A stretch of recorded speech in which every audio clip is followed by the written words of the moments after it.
Hey there! Is your Windows 11 desktop icons playing hide and seek?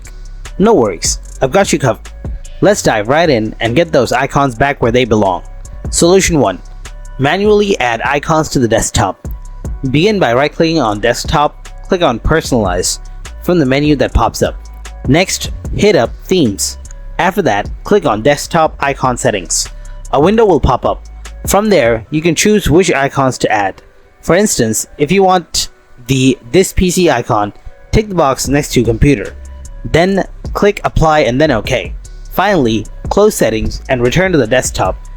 Your This PC icon should be waiting for you there. Solution 2. Unhide desktop icons. To do this, right-click on any empty space on your desktop, then hover over View. Next, click on Show Desktop Icons. If they were hiding, they should reappear now. Solution 3. Restart Windows Explorer.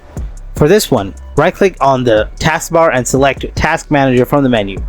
Then in the search box, type in Windows Explorer.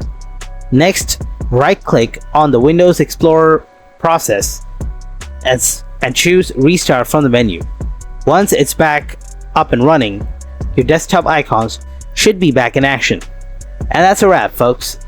If this video helped you out, then subscribe to our channel, and don't forget to drop a like. And if you have any kind of questions, then please ask them in the comment section below. Thanks for watching.